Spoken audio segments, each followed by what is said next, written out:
ओम शांति। शुद्ध अन्न जो ब्राह्मणों की एक मुख्य धारणा है। जैसे पवित्रता हमारी तपस्या है जिसको हमें निरंतर बढ़ाते रहना है, उसी तरह शुद्ध अन्न भी हमारी तपस्या है। शुद्ध अन्न जिससे हमारी पवित्रता को बल मिलता है और वो पवित्रता हमारी हमारी स्थिति और अच्छी होती जाती है। जैसे पवित्रता में भी पहले मेहनत है, फिर स्थिति है, फिर स्वरूप है। ऐसे ही थोड़ी सी मेहनत जब हम इस अन्न पर करते हैं तो उसके बाद हमारा इतना इस धारणा का इतना बल जमा होता है जो हमारी प्योरिटी की स्टेज बढ़ने लगती है। तो शुद्ध अन्न है क्या, इसमें क्या प्रॉब्लम्स आती हैं और हमें उसको कैसे सॉल्व करना है। तो पहली बात तो जो दुनिया में कहावत है, दुनिया में लोग कहते हैं कि ब्रह्मा कुमारी किसी के हाथ का नहीं खाती, किसी के घर का नहीं खाती। क्या ये ज्यादा अच्छे हैं? हम अच्छे नहीं हैं? हम बुरे हैं क्या? नहीं, ऐसा बिल्कुल नहीं है। जो भी ब्राह्मण शुद्ध अन्न की धारणा कर रहा है उसको पहले फुल अटेंशन देना है कि अगर वो किसी के हाथ का नहीं खाता या किसी के घर का नहीं खाता तो उसको बेइंतहा प्यार देना है। ऐसा ना हो कि उससे हल्का सा भी घृणा का भाव आए, क्योंकि हम जिससे योग लगा रहे हैं वो परमात्मा प्यार का सागर है। लेकिन वो प्यार के सागर के साथ पवित्रता का भी सागर है। तो हम इसलिए ये सब नहीं लेते, क्योंकि जब उस पवित्रता के सागर से कनेक्शन जोड़ना है तो हमें बीसों नाखूनों का जोर लगाना है कि हमें अंश मात्र भी कहीं से अपवित्र वाइब्रेशन ना जाए। ये हमारा लक्ष्य है, ये हमारा मकसद है, ताकि हम उससे कनेक्शन जोड़ सके। उसमें एक हमारी धारणा ये शुद्ध अन्न की है, क्योंकि शुद्ध अन्न से शुद्ध मन है और मन को हमें परमात्मा से लगाना है। तो इसलिए इस मन को शुद्ध रखना बहुत आवश्यक है। तो इसमें कोई भी जो शुद्ध अन्न की धारणा कर रहा है वो एक बात का ध्यान रखे कि अपने अंदर प्यार की पराकाष्ठा ले आनी है, स्नेह की पराकाष्ठा ले आनी है, जिससे हम इस धारणा की वजह से किसी के भी दिल को ठेस ना पहुंचाएं। तो इसमें शुद्ध अन्न किसको कहेंगे हम? तो पहली बात तो जो शुरुआत होती है ज्ञान की, उसमें क्या छोड़ा जाता है? हमें कहते हैं तामसिक चीजें हमें नहीं लेनी है, क्योंकि तामसिक चीजें उत्तेजना पैदा करती हैं और हमें परमात्मा से कनेक्शन जोड़ने के लिए क्या चाहिए? शांत मन चाहिए। तो हम कोई भी ऐसा जिसमें प्याज लहसुन या कुछ ऐसे मिर्च मसाले हो उसका धीरे धीरे त्याग करते हैं, क्योंकि हमें प्राप्ति होने लगती है ना। तो जैसे से प्राप्ति होती है तो चीजें होना ये सब नेचुरल हो जाता है। तो तामसिक भोजन नहीं लेते हैं, जिससे मन क्या होता है? शांत होता है और उससे कनेक्शन जोड़ना सहज होता है। ये तो फर्स्ट धारणा है। उसके बाद शुद्ध अन्न कौन सा? शुद्ध अन्न माना ऐसा भोजन जो पवित्र आत्मा के पवित्र हाथों से बना हो, अर्थात जो ब्रह्मचर्य का पालन कर रही हो, क्योंकि हमें कनेक्शन किससे जोड़ना है? पवित्रता के सागर के साथ।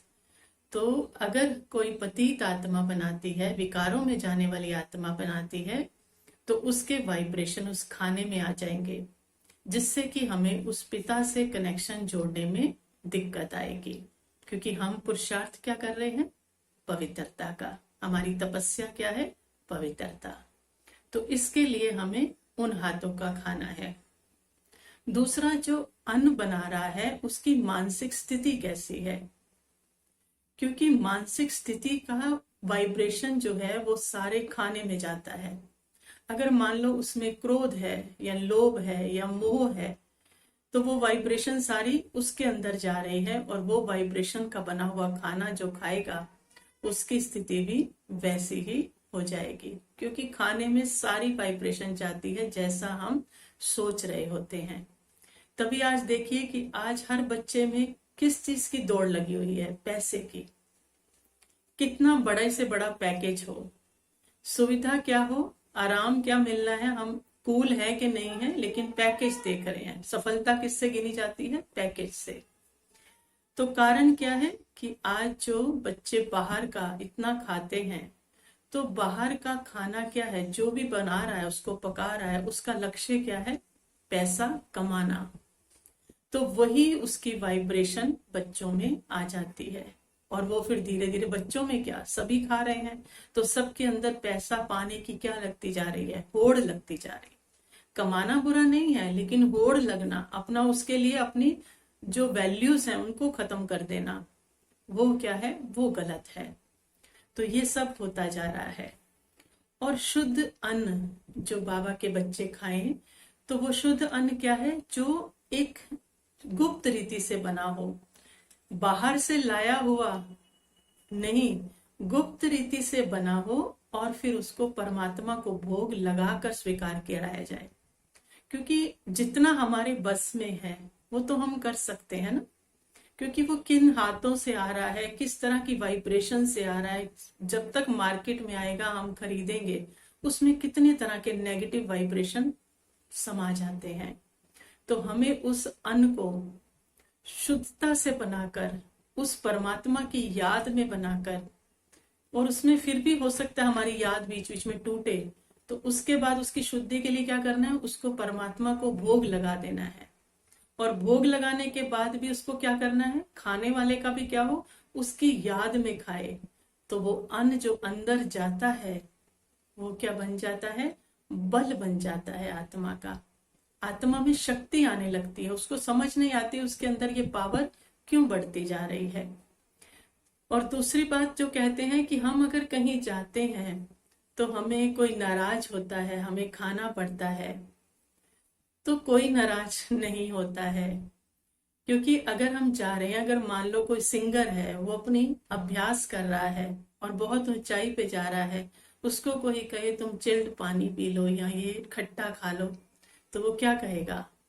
मैं इस अभ्यास में हूं, या मैं इस प्रैक्टिस करता हूं, मैं ये मेरा प्रोफेशन है, मैं ये नहीं खा सकता। तो हम उससे नाराज होते हैं क्या? तो ऐसे ही हम किसके अभ्यास पर हैं? राजयोग का अभ्यास कर रहे हैं। तो हमारी भी ये प्रिकॉशन है। तो हम ये कैसे खा सकते हैं?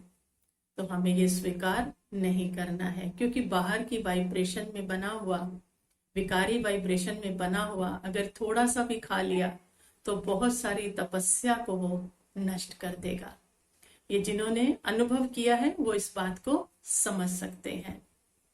तो कोई नाराज नहीं होगा। और अगर हमें लगता है कि हम किसी ऐसी जगह पे जाते हैं, कोई फंक्शन में या कुछ ऐसी जगह पे जिसपे हमारा बस नहीं चलता, या वो आत्माओं के आगे हमें झुकना पड़ेगा, तो गारंटी से कह सकते हैं कि आप जहां भी ऐसी जगह पर जाना चाहते हैं, अगर थोड़ा हिसाब किताब है, तो आप 7 दिन उसके लिए योग कीजिए, सिर्फ 15 मिनट दिन में, कि बाबा मुझे सिर्फ पवित्र खाना है, मुझे नहीं खाना है। और अगर ज्यादा कड़ा हिसाब किताब है तो 21 दिन कीजिए, 15-15 मिनट रोज, कि मैं जहां जा रही हूँ वहां शुद्ध अन्न ही मुझे मिलेगा और मैं किसी के हाथ का नहीं खाऊंगी। तो 101% गारंटी है कि वो खुद आपको ऑफर करेंगे कि आप मत खाइए। ये मैं बाबा का एक बच्चा ये लिख कर दे सकती हूँ, क्योंकि रिजल्ट है इस चीज का अनुभव किया है, 100% अनुभव किया है। तो आप उसके लिए ये बहाना नहीं दे सकते कि कोई जाएंगे तो वो नाराज होंगे, उनके आगे हम बोल नहीं सकते। आप बाबा से योग लगाइए, बस काम जो करना है वो अपने आप बाबा कर देंगे। तो इस तरह का नहीं सोचना है कि हमें किसी के वहां जाकर खाना पड़ेगा। और अगर खाना ही है तो हम फल या सैलेड ले सकते हैं जो बाबा की श्रीमत अनुसार। और दूसरा, ब्राह्मणों को ये महावाक्य याद रखना है कि श्रीमत को तोड़कर हमें किसी को सुख नहीं देना है, वो फिर पाप बनेगा, विकर्म बनेगा। ये बात अपनी बुद्धि में फीड कर लेनी है। ऐसा सुख जो दूसरों को दिया जाए, कहते हैं ना उनकी खुशी के लिए खा लिया, तो ऐसी खुशी जो श्रीमत तोड़ कर दी जाए वो खुशी विकर्म बनती है। इसलिए इस बात का पूरा अटेंशन रखना है। तो ये शुद्ध अन्न हमारा क्या है, जितना हम इसको धारणा को बढ़ाते जाएंगे रोज रोज। ऐसा नहीं 10 साल पहले भी सिर्फ प्याज लहसुन ही छोड़ा था, सब कुछ बाहर का खा रहे हैं, ऐसा नहीं। उस धारणा को धीरे धीरे धीरे जितनी कैपेसिटी है और परिस्थिति अनुसार और अपने बल को बढ़ाते जाएं, और इस धारणा को हमें धीरे धीरे बढ़ाते जाना है। 10 साल वाली पहले वाली स्टेज हमारी नहीं होनी चाहिए। उस स्टेज में हमारी दिन प्रतिदिन रोज बढ़ोतरी होनी चाहिए। और भोग भी कैसा, जो भी हम घर में बनाएं, अगर हम उस रसोई में हम ही हैं और कोई नहीं आता है और बर्तन एकदम हम स्वच्छ में बनाते हैं, तो जो भी स्वच्छ आप बनाएं, जो भी ताजा फ्रेश बनाएं, दिन में 3 बार बनाएं, दिन में 4 बार बनाएं, उसको परमात्मा को भोग लगाएं। तो भोग लगाया हुआ जब खाएंगे इतनी बार, तो आत्मा में और परिवार में कितनी ताकत आएगी। और जो भी कोई आपके घर में आएगा वो सिर्फ भोग खाकर जाएगा, खाना खाकर नहीं जाएगा, भोग खाकर जाएगा, तो उसमें भी कितनी ताकत आएगी। तो अभी जो हम सोचते हैं ना रिश्तेदार नाराज होंगे, तो ध्यान रखना इसी बल से हमारी पवित्रता की परसेंटेज बढ़नी है। और जो आत्माएं हमारे परिवार में सब कमजोर हैं, उनको हमें बल देना है। अगर हम ही कमजोर होते गए तो इनको कल को हम बल नहीं दे पाएंगे। तो इनके कल्याण के लिए हमें अपनी धारणाओं को बहुत बहुत बहुत स्ट्रांग करना है। तो ये परसेंटेज रोज हमने अपनी बढ़ाते जाना है। तो शुद्ध अन्न का लास्ट में क्या कहेंगे उसको, शुद्ध अन्न माना किसके हाथ का नहीं खाना है, जिसके चित्त पर बाबा नहीं, जिसके चित्त पर बाबा नहीं, चाहे वो दुनिया में कोई भी आत्मा हो, उसके हाथ का नहीं खाना है। जिसके चित्त पर बाबा नहीं, उसके हाथ का नहीं खाना है, फुल स्टॉप। ये धारणा तक हमें पहुंचना है। जरा जहां भी हमें कमी लगती है, उस अपनी कमियों को सुधारते हुए इस बल को जमा करना है। ये बल हमारा पवित्रता की धारणा को बढ़ाएगा, पवित्रता के बल को बढ़ाएगा, और परमात्मा से कनेक्शन जोड़ना सहज होता जाएगा और परिवर्तन बहुत जल्दी होगा। अच्छा, ओम शांति।